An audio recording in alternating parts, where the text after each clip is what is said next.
আসসালামু আলাইকুম ওয়ারাহমতুল্লাহি ওয়াবারাকাতুহু। আজ আমরা দাঁড়িয়েছি সেই পবিত্র রাতের দ্বারপ্রান্তে। শবে বরাত, মুক্তির রাত, ক্ষমার রাত, আল্লাহর অফুরন্ত রহমতের রাত। শাবান মাসের ১৪ তারিখ দিবাগত এই রাতে মহান আল্লাহ তাআলা তার সৃষ্টির প্রতি বিশেষ দৃষ্টি দেন।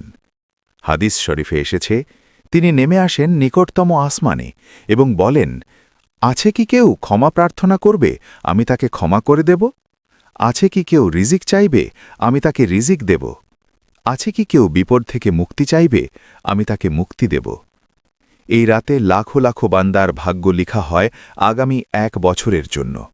গুনাহের কালো পর্দা ছিঁড়ে যায়, রহমতের বারান্দা খুলে যায়।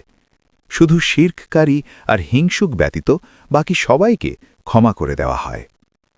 আজ রাতে আমরা কি করব? রাত জেগে নামাজ পড়ব, কোরআন তিলাওয়াত করব, তওবা করব, ইস্তিগফার করব, দরুদ শরীফ পড়ব, মৃতদের জন্য দোয়া করব, কবর জিয়ারাত করব। হে আল্লাহ, এই শবে বরাতে আমাদের সকল গুনাহ মাফ করে দিন।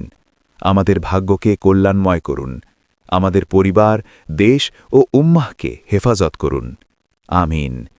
আল্লাহ আমাদের সবাইকে এই রাতের পূর্ণ ফজিলত লাভ করার তৌফিক দান করুন। ওয়াসসালামু আলাইকুম ওয়ারাহমাতুল্লাহি ওয়াবারাকাতুহু।